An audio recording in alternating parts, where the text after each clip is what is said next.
এবার দেশের স্বপ্নযাত্রা ৮ লাখ কোটি টাকার বাজেট পেশ, বেড়েছে প্রবৃদ্ধি লক্ষ্য, বড় চ্যালেঞ্জ রাজস্ব আদায়। তো এই পুণ্যভূমি সকলের সম্মিলিত প্রয়াসে শত ঘাত প্রতিঘাত পেরিয়ে অপরাজয়ের প্রত্যয় বারবার ঘুরে দাঁড়িয়েছে এবং ভবিষ্যতেও এই ধারা অব্যাহত রাখার দীপ্ত অঙ্গীকারে সাজানো হয়েছে 2024-25 অর্থ বছরের বাজেট। অবাধে কালো টাকা সাদা করার সুযোগ যুক্ত করা হয়েছে প্রতিষ্ঠানকেও। এবার গাড়ি আমদানিতে কর দিতে হবে এমপিদের। প্রস্তাবিত বাজেটকে গণমুখী দাবি আওয়ামী লীগের, দেশবিরোধী বলছে বিএনপি, জনবান্ধব নয় মন্তব্য জাতীয় পার্টির। দুর্নীতির অভিযোগের জবাব দিতে সময় পেলেন বেনজির, দুদকের আবেদনে স্থাবর সম্পদ দেখভালে তত্ত্বাবধায়ক নিয়োগ। এবং ঐতিহাসিক 6 দফা দিবস আজ, ধানমন্ডি 32 নম্বরে বঙ্গবন্ধু প্রতিকৃতিতে প্রধানমন্ত্রীর শ্রদ্ধা।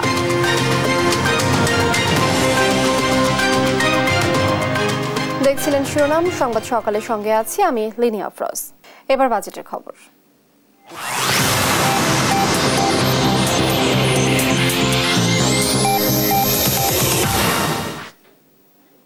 বিস্তারিত। নানামুখী চ্যালেঞ্জের মুখে দাঁড়িয়েও টেকসই উন্নয়ন এবং স্মার্ট বাংলাদেশ বিনির্মাণে 2024-25 অর্থ বছরের জন্য 7,97,000 কোটি টাকার বাজেট পেশ করলেন অর্থমন্ত্রী আবুল হাসান মাহমুদ আলী। দেশের ইতিহাসে সবচেয়ে বড় এই বাজেটে রাজস্ব আয়ের লক্ষ্যমাত্রা 5,41,000 কোটি টাকা। আয় ব্যয় মিলিয়ে সামগ্রিক ঘাটতি থাকছে 2,56,000 কোটি টাকা। নতুন বাজেটে জিডিপি প্রবৃদ্ধি ধরা হয়েছে 6.75%, আর মূল্যস্ফীতি নিয়ন্ত্রণের চেষ্টা থাকবে 6.5% ঘরে। তবে বাজেটে করমুক্ত আয়সীমা বাড়েনি। বাজেটের বিস্তারিত জানাচ্ছেন ইফতেখার রেজা। দ্বাদশ জাতীয় সংসদের প্রথম বাজেট উপস্থাপনে প্রধানমন্ত্রী শেখ হাসিনার সঙ্গে অধিবেশন কক্ষে প্রবেশ করেন অর্থমন্ত্রী আবুল হাসান মাহমুদ আলী। নিজের প্রথম বাজেটে শিরোনাম করেছেন সুখী সমৃদ্ধ উন্নত স্মার্ট বাংলাদেশ বিনির্মাণে অঙ্গীকার। স্পিকারের অনুমতি নিয়ে বাজেট উপস্থাপন করেন অর্থমন্ত্রী। অর্থ বছরের প্রস্তাবিত বাজেট এই মহান সংসদে উপস্থাপনের অনুমতি প্রার্থনা করছি। শুরুতে বৈশ্বিক পরিস্থিতি তুলে ধরে তা মোকাবেলায় সরকারের পদক্ষেপ ও উন্নয়ন চিত্র তুলে ধরেন অর্থমন্ত্রী। 2024-25 অর্থ বছরে বাজেটের আকার রেখেছেন 7,97,000 কোটি টাকা, যা চলতি অর্থ বছরের চেয়ে 4% কিছু বেশি। ব্যয় মেটাতে রাজস্ব আয়ের লক্ষ্যমাত্রা ধরা হয়েছে 5,41,000 কোটি টাকা, যার সিংহভাগ যোগাবে জাতীয় রাজস্ব বোর্ড।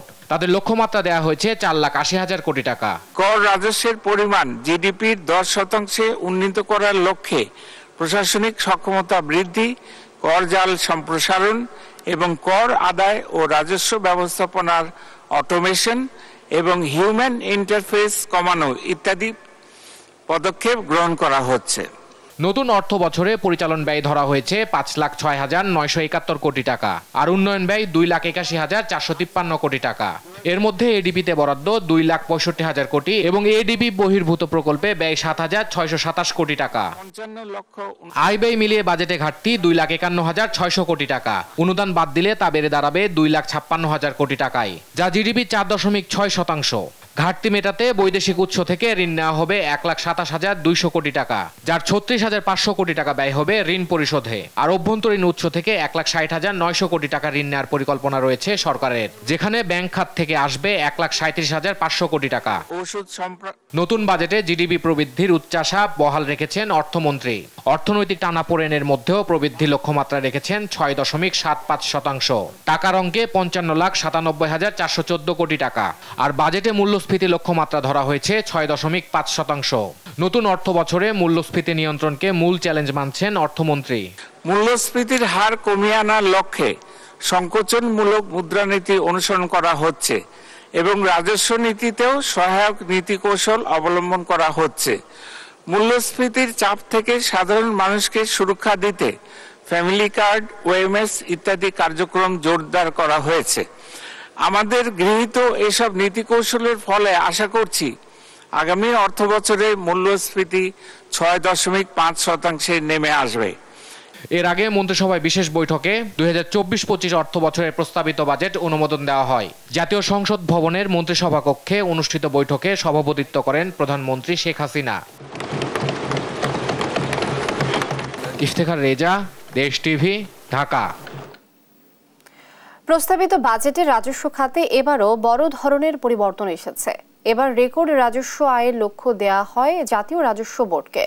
নতুন বাজেটে কালো টাকা সাদা করার সুযোগও প্রসারিত হয়েছে।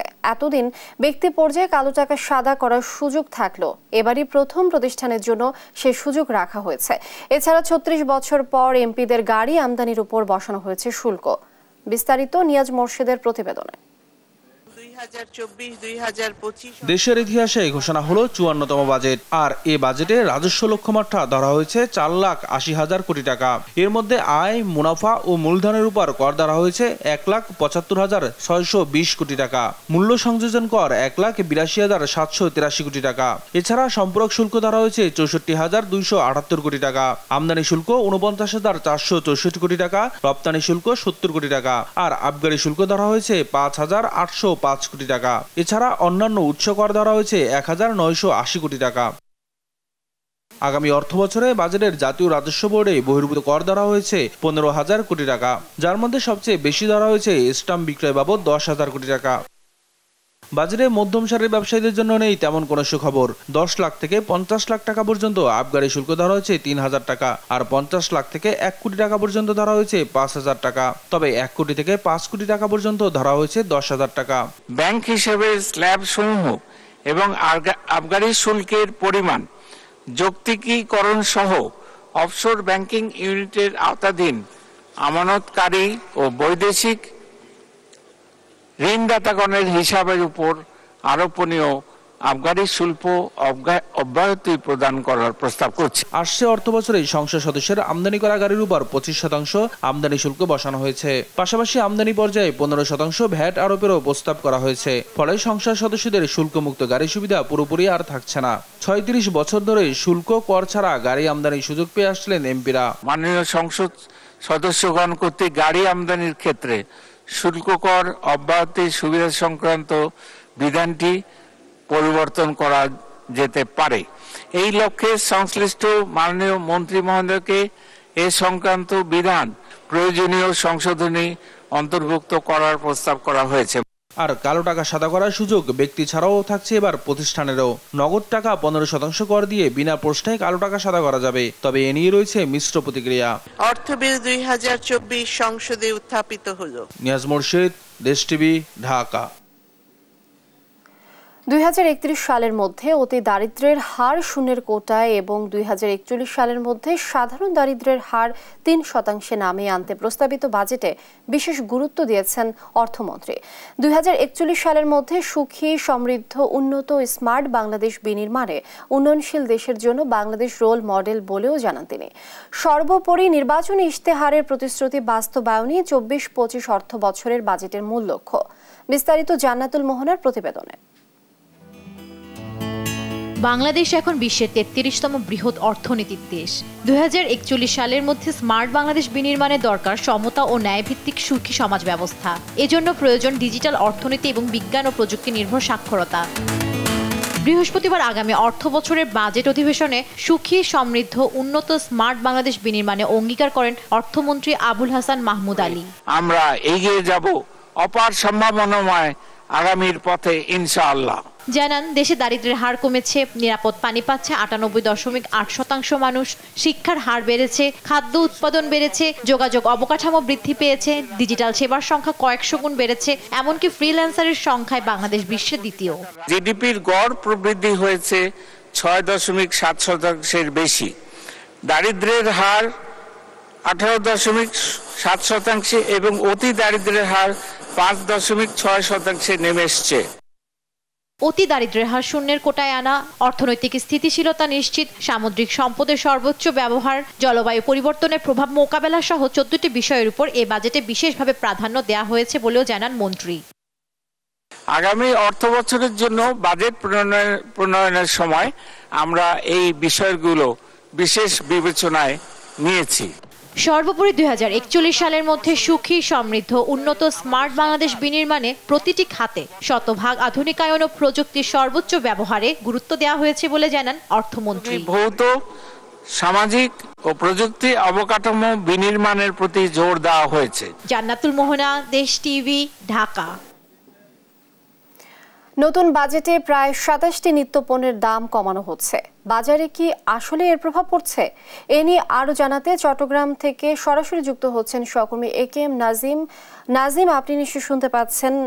আমরা সকলে জানি যে নতুন বাজেট ঘোষণা করা হয়েছে, সেখানে ২৭টি নিত্যপণ্যের দাম কমানো হচ্ছে। বিশেষ করে পেঁয়াজ, রসুন, চাল, ডালের দাম কমার কথা। বাজার দরে এ বিষয়ে কেমন পরিবর্তন দেখছেন?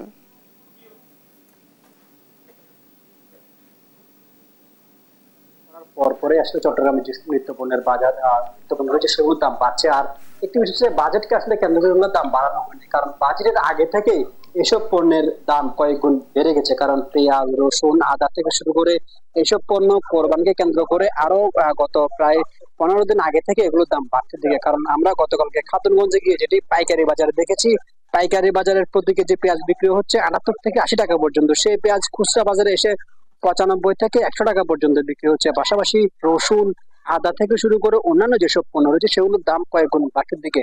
সাধারণ যারা ছোট ব্যবসায়ীরা রয়েছেন তারা বলছেন যে বাজেটে যে বলা হচ্ছে কিছু পণ্যের দাম বাড়ানো হয়েছে, কিছু পণ্যের দাম কমানো হয়েছে, সেটি আসলে বলা হলেও তার আগে থেকে এসব পণ্যের দাম কয়েক গুণ বাড়িয়েছে পাইকারি বাজারের ব্যবসায়ীরা। কারণ ব্যবসায়ীরা বলছেন বাজেটের কারণে আসলে দাম বাড়বে বিষয়টি এমন নয়, কারণ সরবরাহ ঘাটতি, ডলার সংকট বা পণ্য আমদানি করতে না পারার কারণে অনেকগুলো পণ্যের দাম আগে থেকেই বাড়িয়ে দেওয়া হয়েছে। সেই কারণে আসলে বাজেটের যেসব পণ্যের দাম বাড়ানোর কথা বলা হয়েছে সেগুলো বাজেটকে অজুহাত দেখিয়ে আরো বাড়বে বলে মনে করছেন সংশ্লিষ্টরা।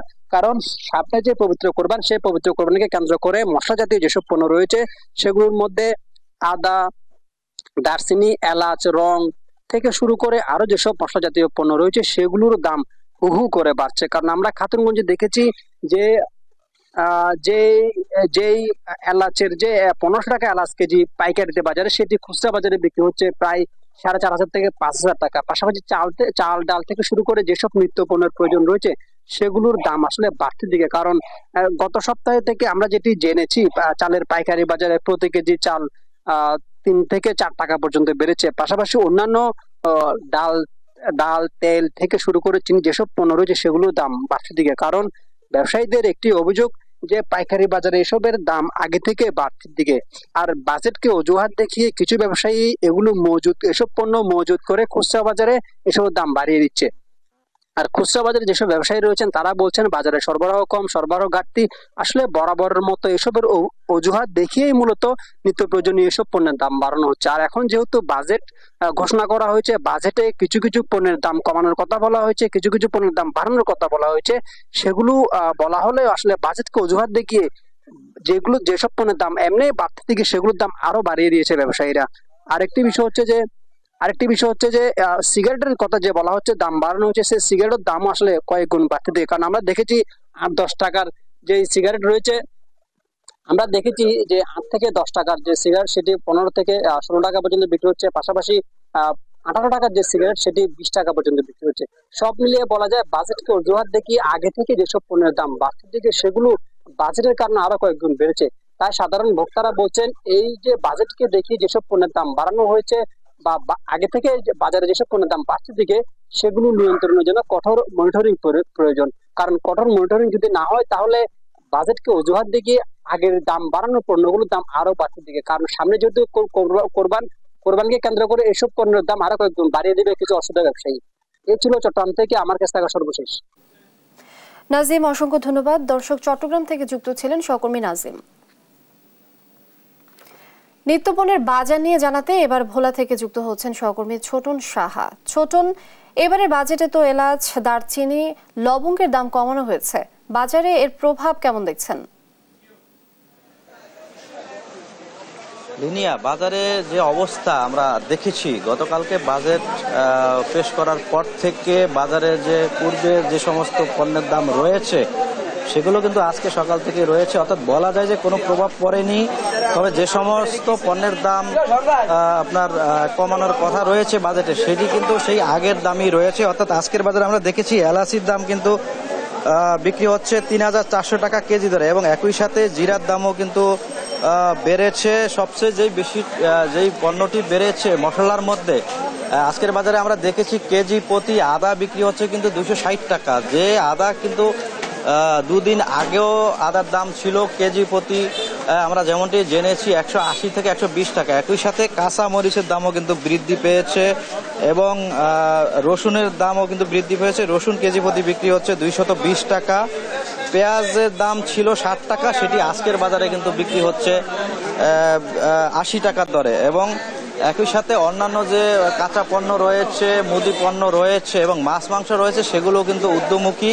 আজকের বাজারে যেমনটি দেখেছি মাংসের দাম কিন্তু বেড়েছে, বিশেষ করে খাসির মাংসের দাম কেজিতে 100 টাকা বেড়েছে। খাসির মাংসের দাম ছিল 1000 টাকা কেজি প্রতি, আজকে বিক্রি হতে আমরা দেখেছি 1100 টাকা কেজি দরে। তবে গরুর দাম অপরিবর্তিত রয়েছে, গরুর মাংস কিন্তু কেজি প্রতি 750 টাকায় বিক্রি হচ্ছে। এবং একই সাথে আমরা বাজারে যে ক্রেতা রয়েছেন, বিক্রেতা রয়েছেন, তাদের সাথে কথা বলেছি। তাদের বিশেষ করে ক্রেতারা বলছিল যে আসলে ব্যবসায়ীরা কিন্তু বাজেটে যে পণ্যের দাম নির্ধারণ করে দিয়েছে সে নিয়মটি তারা মানছে না এবং আজকে কিন্তু সেই দাম কিন্তু আরো ঊর্ধ্বমুখীর আশঙ্কাও কিন্তু তারা করছেন। এবং আমি ভোলার যে কাঁচা বাজার ব্যবসায়ী সমিতির যে নেতৃবৃন্দ রয়েছে তার সাথে আমি কথা বলেছি এবং তার কাছে জানতে চেয়েছি বাজেট সংক্রান্ত বিষয়ে। তিনি যেমনটি তিনি বলছিলেন যে যারা খুচরা বিক্রেতা রয়েছেন তাদেরকে কিন্তু তারা নির্দেশনা দিয়েছেন বাজেটের যে দাম সেই অনুসারে বিক্রি করার জন্য, কিন্তু ব্যবসায়ী নেতৃবৃন্দের কথাটিও তারা উপেক্ষা করে কিন্তু তাদের ইচ্ছে মতো পণ্যের দাম বিক্রি করছে। এবং ক্রেতারা বলছিল যাতে বাজার মনিটরিং হয়, বাজার মনিটরিং হলে এটি নিয়ন্ত্রণে আনা সম্ভব। তো এ ছিল আমার কাছে ভোলার যে নিত্যপণ্যের দাম নিয়ে সর্বশেষ তথ্য। লিনিয়া। ছোটন, অসংখ্য ধন্যবাদ আপনাকে। দর্শক, ভোলা থেকে যুক্ত ছিলেন সহকর্মী ছোটন। সংবাদ সকালে আরো থাকছে। সৌদি আরবে দেখা গেছে জিলহজ মাসের চাঁদ। 15 জুন পবিত্র হজ। দেশটিতে ঈদুল আজহা উদযাপিত হবে 16 জুন।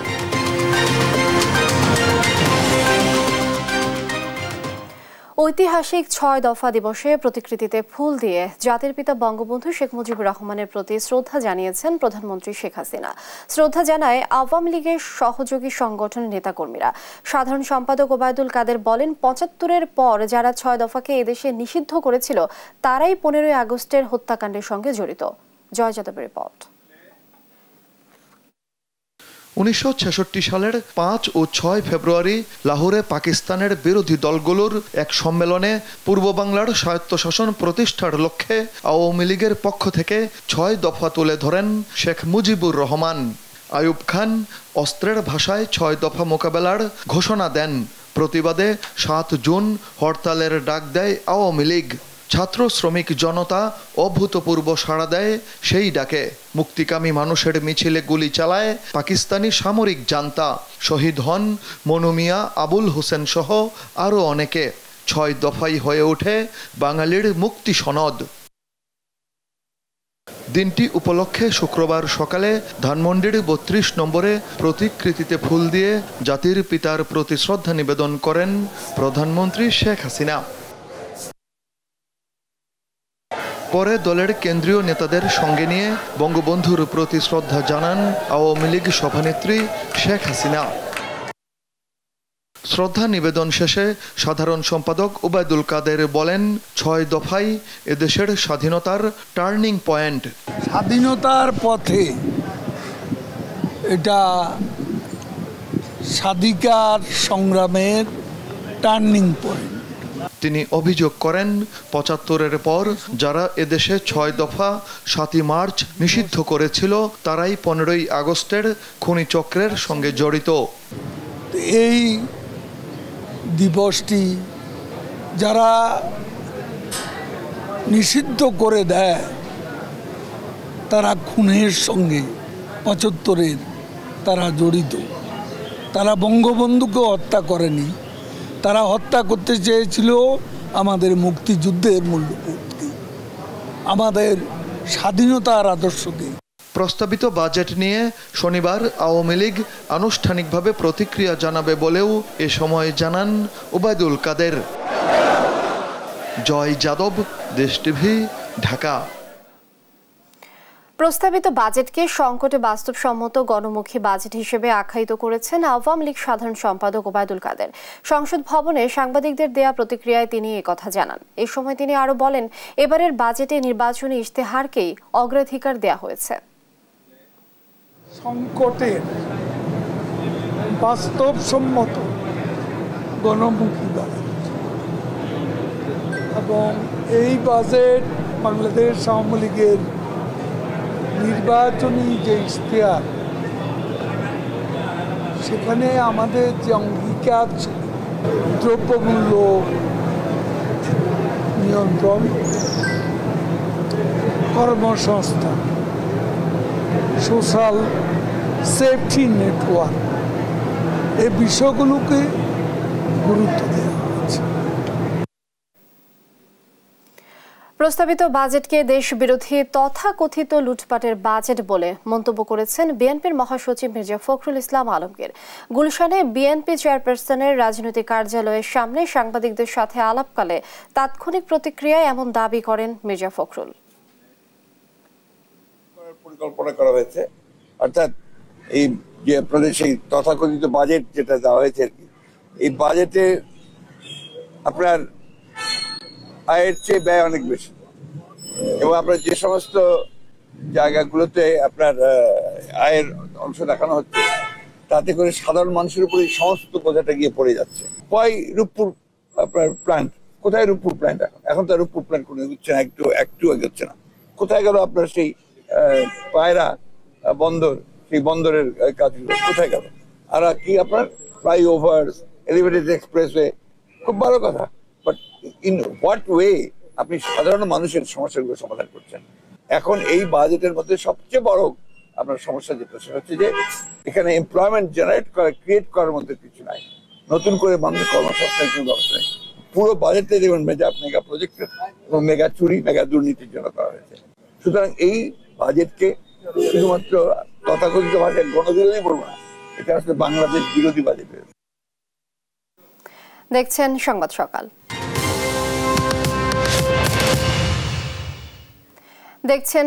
সকাল। এদিকে সংসদে বিরোধী দলীয় নেতা ও জাতীয় পার্টির চেয়ারম্যান জিএম কাদের দাবি করেছেন, প্রস্তাবিত বাজেট জনবান্ধব নয়, করের বোঝা বাড়বে জনগণের উপর।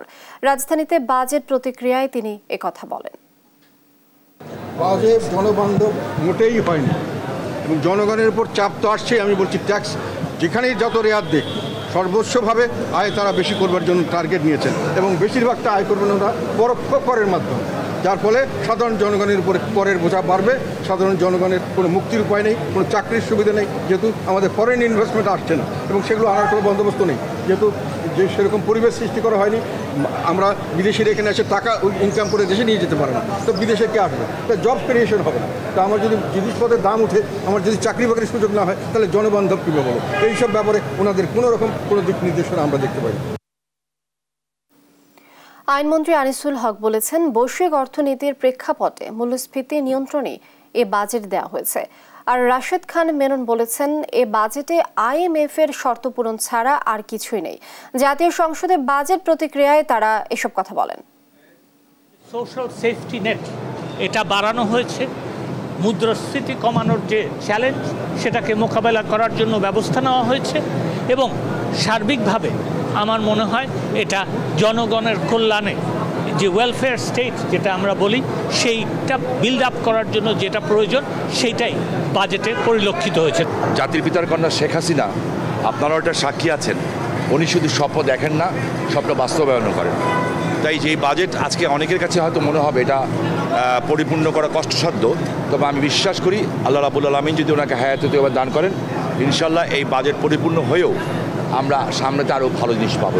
এমন কোনো সাহসী পদক্ষেপ আমরা দেখিনি যার মধ্য দিয়ে অর্থ পাচার, ব্যাংকিং খাতের নৈরাজ্য থেকে শুরু করে, যেমন দুর্নীতির প্রশ্ন আলোচনাই এর মধ্যে আসেনি আর কি, এবং অর্থনৈতিক নৈরাজ্য, ব্যাংকিং খাতে যে নৈরাজ্য চলছে, এই বিষয়গুলো খুব একটা আলোচনার মধ্যে আসেনি আর কি। আর দায়টা মনে হলো আমার কাছে যে দায়টা জনগণের উপর রেখে দেওয়া হয়েছে, জনগণ নিজেরা সমাধান করুক, এই ধরনের একটা জায়গায় রয়ে গেছে পুরো বাজেট। তবে এটা আমরা জানি যে IMF এর শর্ত পূরণ করা ছাড়া এই বাজেট তারা দিতে পারেনি। লক্ষ্যমাত্রা তো আপনার একটু বেশি করে রাখতেই হয়, কারণ লক্ষ্যমাত্রায় যদি কম রাখেন তাহলে তো অ্যাচিভ করা আরও কমে যাবে, যে কারণে এটা একটু অ্যাম্বিশিয়াস হওয়া উচিত। ডলারের এগেনস্টে টাকা ডিভ্যালু করেছে, এই ধরনের সমস্যাগুলো তৈরি হয়েছে। তো এখন এগুলোকে মোকাবেলা করার জন্যই বাজেটটা প্রণয়ন করা হয়েছে। প্রস্তাবিত বাজেটকে বাস্তবসম্মত ও যৌক্তিক বলে অভিহিত করেছেন ব্যবসায়ীদের সংগঠন FBCCI এর সভাপতি মাহবুবুল আলম। একই সঙ্গে ব্যক্তিগত করমুক্ত আয়ের সীমা 4.5 লাখ টাকা করার প্রস্তাবও দিয়েছেন তিনি। তবে ব্যাংক থেকে সরকারের ঋণ নেয়ার পদক্ষেপে উদ্বেগ প্রকাশ করেছেন তিনি। আমি মনে করি যে অ্যাম্বিশিয়াস কোনো প্রজেক্ট না নিলে এবং আমাদের যদি ভালোভাবে যে প্রজেক্টগুলি নেওয়া হচ্ছে সেগুলিকে যদি ইমপ্লিমেন্ট করা যায়, সবাই মিলে যদি এটাকে কাজটা ঠিকভাবে করা যায়, তাহলে এই ইনফ্লেশনটা কমে আসবে এবং এটাকে একটা কন্ট্রোলের দিকে নিয়ে যেতে পারবে বলে আমি মনে করি। এই বাজেটটা অবশ্যই সরকার এটা যৌক্তিক এবং বাস্তবসম্মত, এটা আমার মনে হয় এটা বাস্তবায়নযোগ্য। চ্যালেঞ্জিং সময়ে গতানুগতিক বাজেট কোনো সমস্যার সমাধান দিতে পারবে না বলে মন্তব্য করেছেন গবেষণা প্রতিষ্ঠান সিপিডি নির্বাহী পরিচালক ফাহমিদা খাতুন। সন্ধ্যায় তাৎক্ষণিক বাজেট প্রতিক্রিয়া নিয়ে সিপিডি ভবনে কথা বলেন তিনি। কালো টাকা সাদা করার সুযোগ দেওয়ার সমালোচনা করেন তিনি। বলেন, উচ্চ আয়ের কর আরোপের ধাপগুলো ইতিবাচক হলেও অবৈধ অর্থ বৈধ করতে 15% কর প্রস্তাব দুঃখজনক। 15% কর দিয়ে কালো টাকা সাদা করার বিষয় নৈতিকভাবে সমর্থনযোগ্য নয় বলেও জানান তিনি। মিডিয়ার বন্ধুরা, তাদেরকে স্বাগত জানাচ্ছি। দুঃখজনকভাবে যে অপ্রদর্শিত কিংবা কালো টাকার উপরে যে 15% কর দিয়েই সেগুলোকে সাদা করা যাবে, সেই যে প্রস্তাবনাটি রাখা হয়েছে সেটি অত্যন্ত দুঃখজনক এবং আমরা বরাবরের মতোই বলছি যে এটা নৈতিকভাবে এবং অর্থনৈতিকভাবে কোনোভাবেই সমর্থনযোগ্য নয়। সংবাদ সকালে আরো যা থাকছে। 2 লাখ টাকার বিনিময়ে মিলছে বাংলাদেশি NID, হাতে নাতে ধরা রোহিঙ্গা যুবক, জড়িয়ে পড়ছে জনপ্রতিনিধিরা। স্মার্ট বাংলাদেশ বিনির্মাণের লক্ষ্য নিয়ে ঘোষিত নতুন বছরে বাজেটকে স্বাগত জানিয়ে আনন্দ মিছিল করেছে আওয়ামী লীগের অঙ্গ সংগঠনগুলো। এতে উপস্থিত ছিলেন ঢাকা মহানগর দক্ষিণ আওয়ামী লীগ, যুবলীগ, স্বেচ্ছাসেবক লীগ ও ছাত্রলীগের নেতাকর্মীরা। এবারের বাজেটকে গণমুখী আখ্যায়িত করে প্রধানমন্ত্রী শেখ হাসিনাকে অভিনন্দন জানান তারা। বিস্তারিত আলিমুজ্জামান সাফওয়ানের রিপোর্টে। নতুন বাজেটকে স্বাগত জানিয়ে রাজধানীতে আনন্দ মিছিল ও শোভাযাত্রা করে ঢাকা মহানগর দক্ষিণ আওয়ামী লীগ, স্বেচ্ছাসেবক লীগ ও ছাত্রলীগের নেতাকর্মীরা। বৃহস্পতিবার বিকেলে জাতীয় সংসদে 2024-25 অর্থ বছরের জন্য 7,97,000 কোটি টাকার বাজেট প্রস্তাব করেন অর্থমন্ত্রী আবুল হাসান মাহমুদ আলী। প্রস্তাবিত বাজেটকে জনবান্ধব দাবি করে প্রধানমন্ত্রী শেখ হাসিনাকে অভিনন্দন জানান নেতাকর্মীরা। এই বাজেটটা করা হচ্ছে যে গরিব মানুষের কথা, সাধারণ মধ্যবিত্ত এবং সাধারণ মানুষের কথা চিন্তা করে এই বাজেটের মাধ্যমে যদি কোনো দুর্বলতা থেকে থাকে সেগুলো কেটে উঠে নিত্যপণ্যের দাম অবশ্যই মানুষের নাগালে চলে আসবে। বাংলার প্রত্যন্ত অঞ্চলে নতুন করে সাজানোর লক্ষ্যে এবং কর্মসংস্থান বাড়ানোর লক্ষ্যে নতুন বাজেটকে আমরা স্বাগত জানাই। অন্যদিকে বাজেট ঘোষণার পরপর ঢাকা বিশ্ববিদ্যালয়ের মধুর ক্যান্টিন থেকে শুরু করে রাজু ভাস্কর্যের পাদদেশ পর্যন্ত মিছিল করে বাংলাদেশ ছাত্রলীগের কেন্দ্রীয় কমিটি।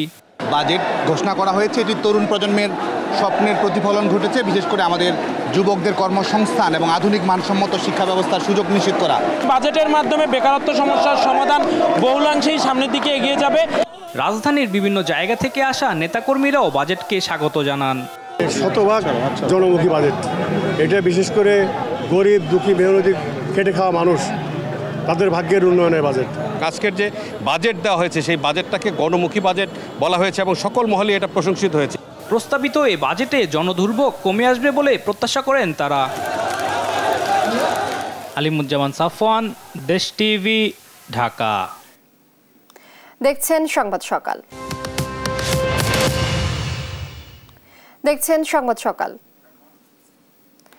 সাম্প্রতিক সময়ের অন্যতম আলোচিত সাবেক আইজিপি বেনজির আহমেদ দুর্নীতি দমন কমিশনের তলবে বৃহস্পতিবার দুদকে হাজির হননি। দিনভর গণমাধ্যম কর্মীরা অপেক্ষা করলেও দেখা পাননি সাবেক প্রভাবশালী পুলিশ কর্মকর্তার। পরে দুদক সচিব জানান, নির্ধারিত সময় না আসায় আগামী 23 জুন তাকে পুনরায় তলব করা হয়েছে। তবে দুদকের আবেদনে সাবেক আইজিপির স্থাবর অস্থাবর সম্পদ দেখভালে একজন তত্ত্বাবধায়ক নিয়োগ দিয়েছেন আদালত। মাজহারুল ইসলামের রিপোর্ট। সাবেক পুলিশ প্রধান বেনজির আহমেদের বিরুদ্ধে ক্ষমতায় থাকা অবস্থায় ক্ষমতার অপব্যবহার, জ্ঞাত আয় বহির্ভূত সম্পত্তি অর্জন এবং বিদেশে অর্থ পাচারের যে অভিযোগ উঠেছে সেসব বিষয়ে জিজ্ঞাসাবাদের জন্য তাকে তলব করে দুদক। তবে গতকালই তিনি আইনজীবীর মাধ্যমে সময় চেয়ে আবেদন করেন দুদকে। চিঠি পাঠিয়েছে সময় চেয়ে 15 দিনের সময় চাইতে পারে, আইনে বলা আছে 15 দিন পর্যন্ত সময়। যদি সন্তুষ্ট হয়, অনুসন্ধান কর্মকর্তা সন্তুষ্ট হয়, সে সময় মঞ্জুর করতে পারে। নির্ধারিত সময়ে না আসায় অনুসন্ধান কার্যক্রমের অংশ হিসাবে আইন মেনে তাকে 23 জুন পুনরায় তলব করেছে সংস্থাটি। যেহেতু ওনার ব্যক্তিগতভাবে শুনানি গ্রহণ করা সম্ভব হয়নি, তাই আমাদের অনুসন্ধানকারী দল আরেকটি তারিখ নির্ধারণ করেছেন, আগামী 23 জুন 2024 তারিখ পরবর্তী শুনানির জন্য দিন ধার্য করা হয়েছে। ন্যায় বিচারের স্বার্থেই বাকি সবার মতো তদন্ত কর্মকর্তা তাকে সময় দিয়েছে বলেও জানান দুদক সচিব। ন্যায় বিচারের স্বার্থে অন্যান্য 10টি কেস, অন্যান্য সব কেসের মতো এই কেসটিও ব্যক্তিগত শুনানির জন্য দিন ধার্য করা ছিল এবং অনেক সময় যখন কোনো ব্যক্তি উপস্থিত না হন, এটি কিন্তু পরবর্তী একটি তারিখ নির্ধারণ করে দেওয়া হয়। সব কেসের মতো এই কেসও তাই করা হয়েছে। এদিকে বেনজিরে ক্রয় করা সম্পদ দেখভালের জন্য তত্ত্বাবধায়ক নিয়োগে দুদকের আবেদন মঞ্জুর করেছে আদালত। অচিরেই তত্ত্বাবধায়ক নিয়োগ করা হবে বলে জানিয়েছেন দুদক সচিব। মাজহারুল ইসলাম, দেশ টিভি, ঢাকা।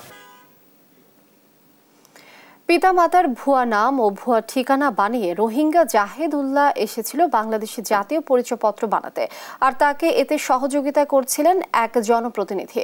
আর সেই রোহিঙ্গাকে নির্বাচন কার্যালয় থেকে হাতে নাতে ধরলেন আরেক জনপ্রতিনিধি।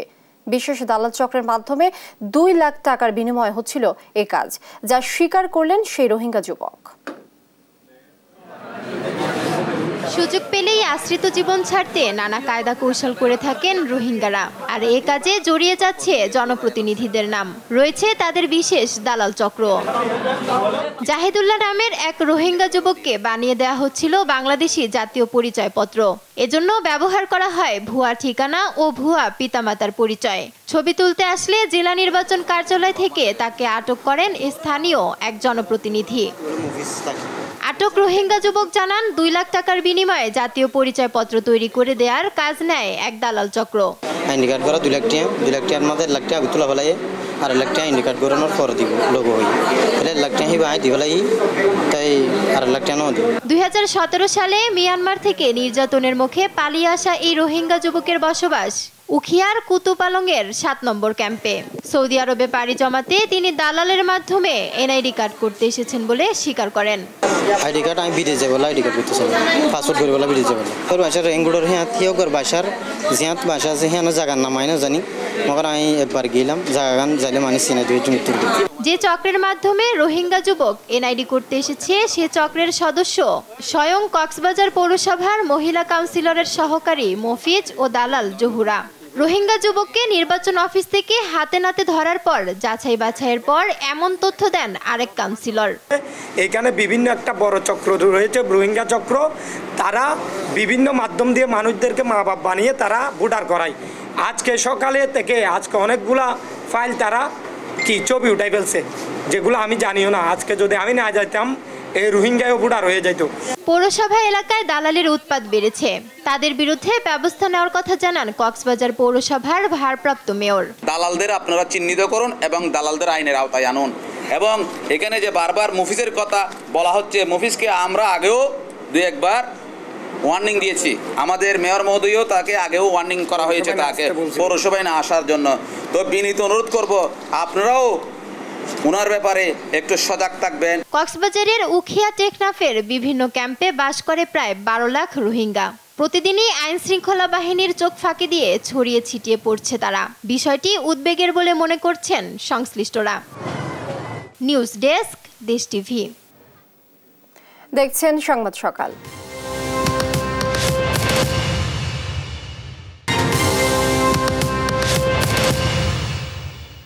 দেখছেন সংবাদ সকাল।